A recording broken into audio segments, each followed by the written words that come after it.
स्वागत है छात्रों। इससे पहले हम लोग भगत सिंह के बारे में पढ़े थे। भगत सिंह ना, चंद्रशेखर आजाद जी के बारे में, हाँ चंद्रशेखर आजाद, और उसका अभ्यास भी किए थे। तो आज हम लोग ये जो है का कहा त्रयोदश पाठ, 13वां पाठ में आपका है का कहा। का अर्थ होता है कौवा। का अर्थ क्या हो गया? कौवा। इंग्लिश में क्राउ बोलते हैं आप, CROW क्राउ। तो आइए हम लोग गीत के माध्यम से पढ़ेंगे इसकी क्या वेदना है, हैं? तो कौवा के बारे में जानेंगे इस गीत के माध्यम से। तो सबसे पहले हम गीत को सुनाऊंगा, गाऊंगा। जैसे ही मैं गाता हूं आप पीछे से दोहराएं, पुस्तक रखें सामने, ठीक है? तो चलते हैं, पहले हम लोग गा लेते हैं, फिर इसका अर्थ देखेंगे, ठीक है?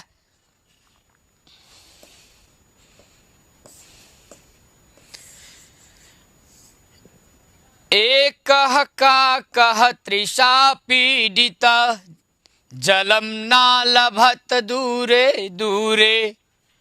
एक का तृषा पीडिता, जलम ना लभत दूरे दूरे। वृक्षाद् वृक्षं गतः वराक, ग्रामे ग्रामे नगरे नगरे।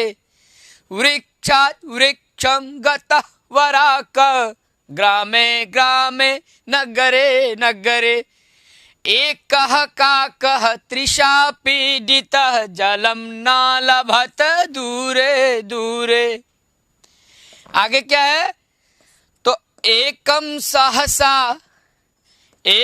सहसा घटम दृष्टवान, घटे जलम दृष्टम बहु दूरे।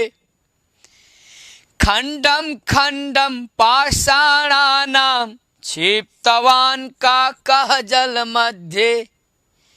फिर से देखिए, एकम सहसा घटम दृष्टवान, घटे जलम दृष्टम बहु दूरे। खंडम खंडम पाषाणानां, क्षिप्तवान का कह जल मध्य। घटकंठम संप्राप्तम नीरम, पीत्वा संतुष्टः खलु काकः।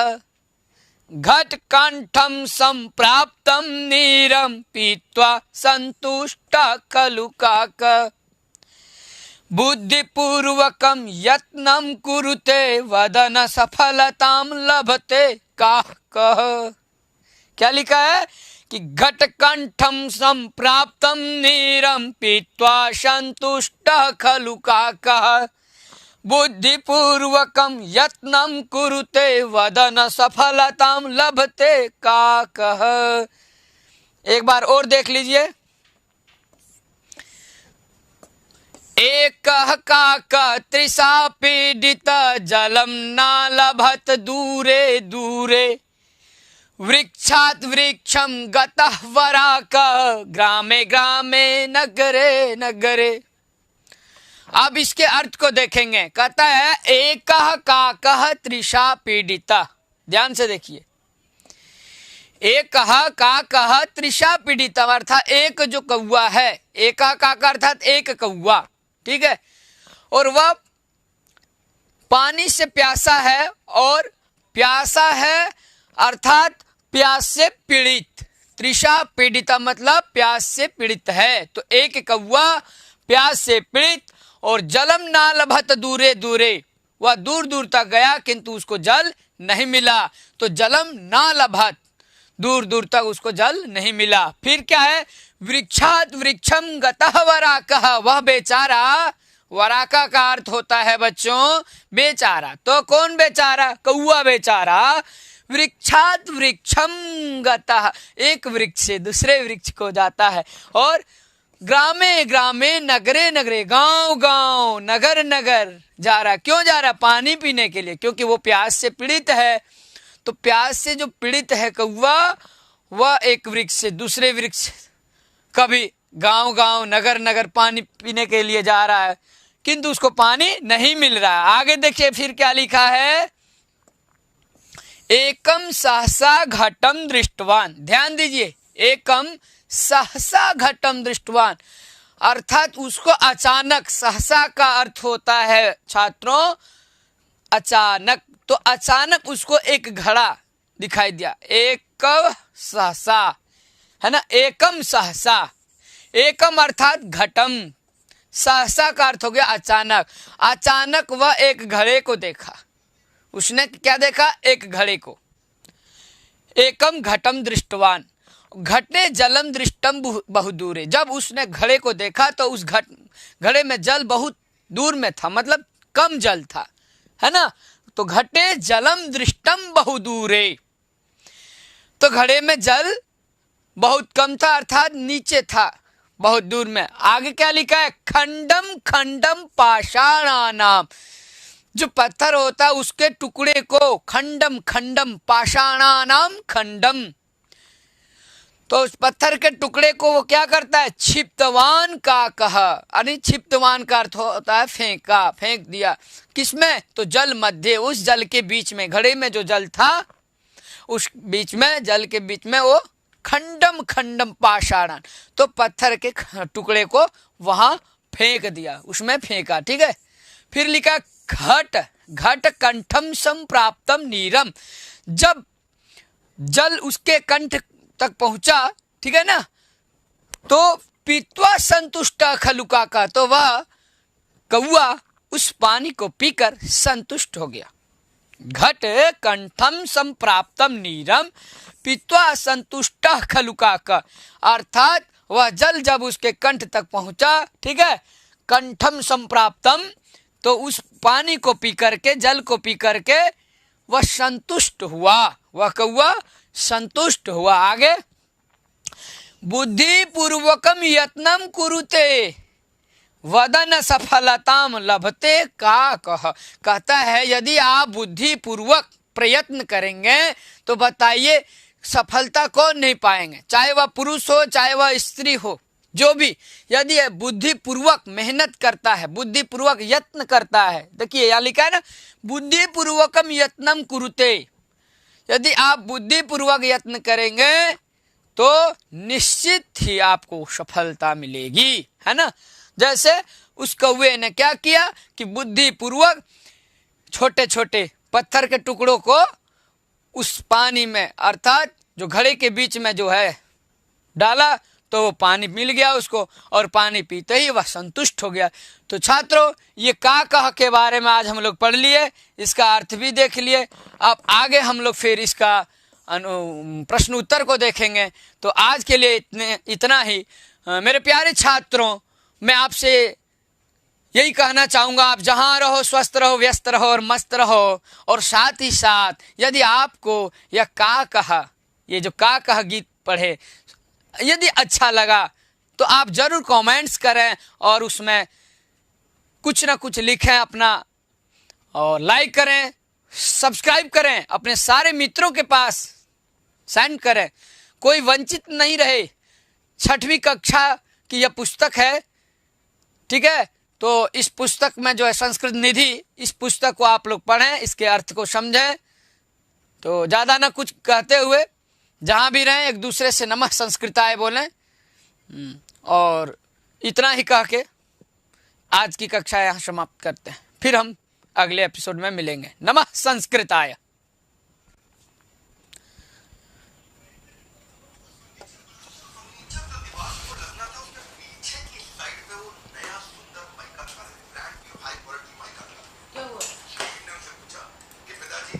हो गया। हाँ, गंगा स्कूल चैनल में आप सभी का स्वागत है। छात्रों, इससे पहले हम लोग भगत सिंह के बारे में पढ़े थे। भगत सिंह ना, चंद्रशेखर आजाद जी के बारे में, हाँ, चंद्रशेखर आजाद, और उसका अभ्यास भी किए थे। तो आज हम लोग ये जो है का कहा त्रयोदश पाठ, 13वां पाठ में आपका है का कहा। काका का अर्थ होता है कौआ। काका का अर्थ क्या हो गया? कौआ। इंग्लिश में क्राउ बोलते हैं आप, CROW, क्राउ। तो आइए हम लोग गीत के माध्यम से पढ़ेंगे इसकी क्या वेदना है, हैं? तो कौआ के बारे में जानेंगे इस गीत के माध्यम से। तो सबसे पहले हम गीत को सुनाऊंगा, गाऊंगा। जैसे ही मैं गाता हूं आप पीछे से दोहराएं, पुस्तक रखें सामने, ठीक है। तो चलते हैं, पहले हम लोग गा लेते हैं, फिर इसका अर्थ देखेंगे, ठीक है।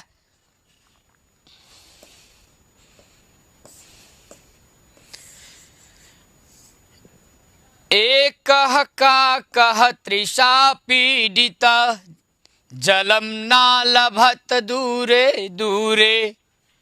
एकः काकः तृषा पीडिता जलम न लभत दूरे दूरे।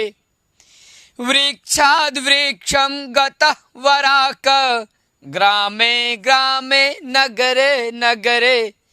वृक्षाद् वृक्षं गतः वराकः ग्रामे ग्रामे नगरे नगरे। एकः काकः तृषा पीडितः जलम न लभत दूरे दूरे। आगे क्या है, तो एकं सहसा घटं दृष्टवान् घटे जलम दृष्टं बहु दूरे।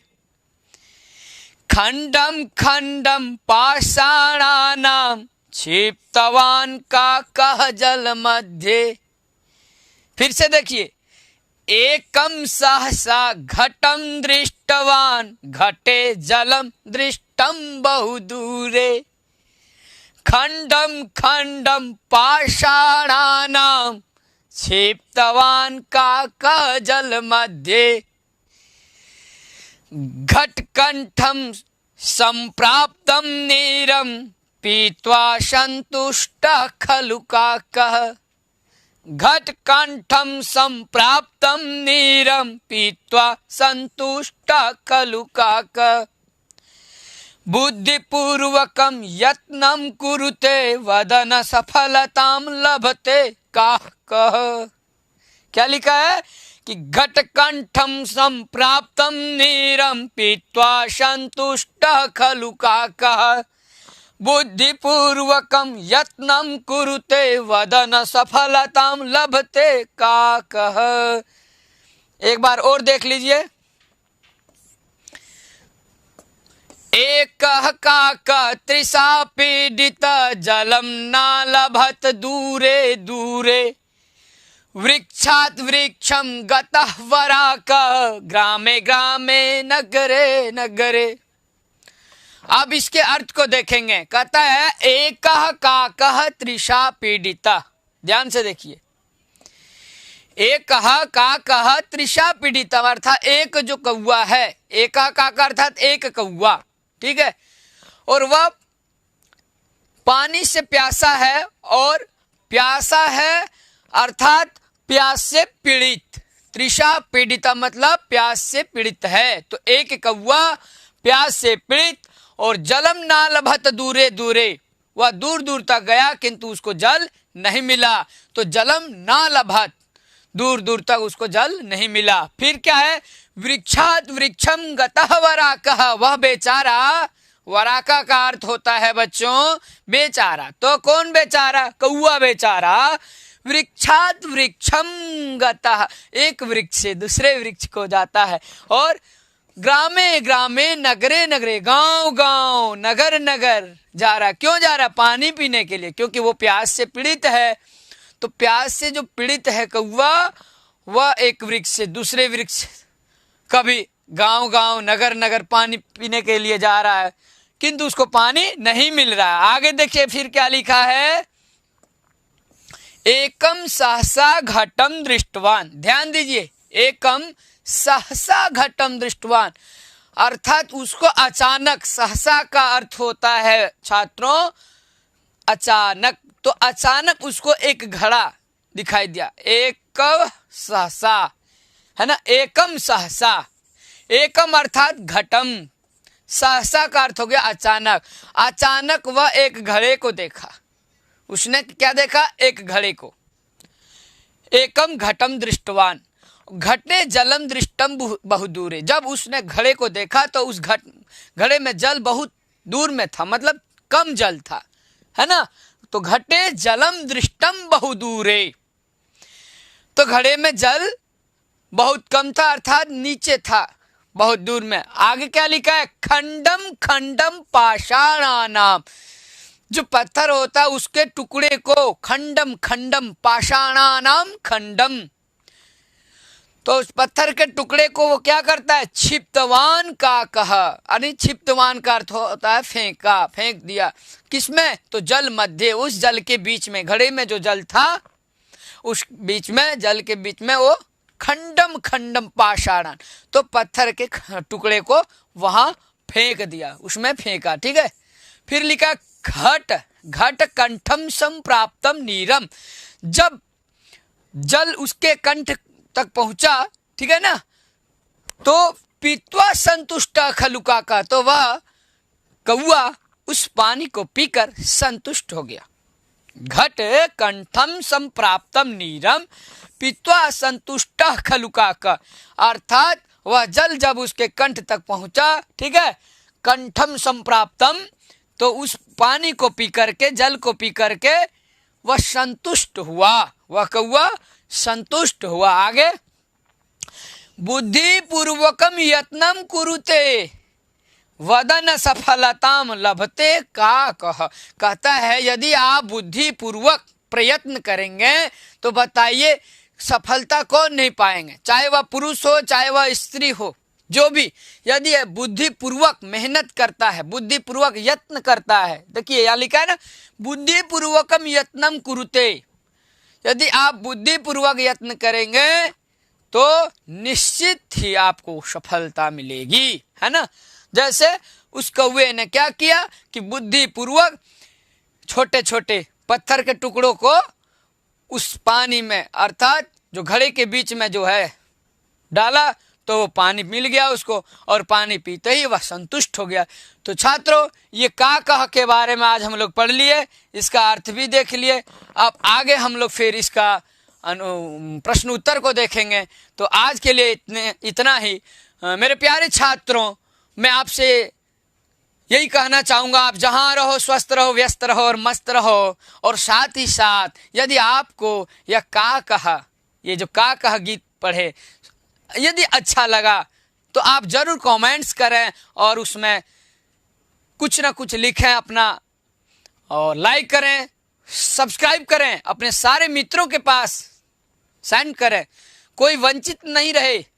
6वीं कक्षा की यह पुस्तक है, ठीक है।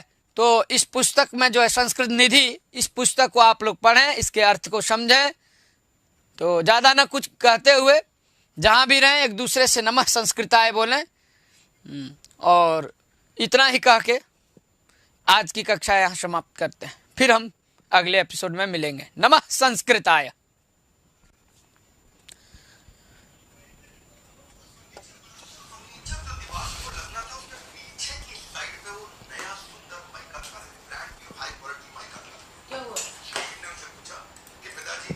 हो गया। हाँ।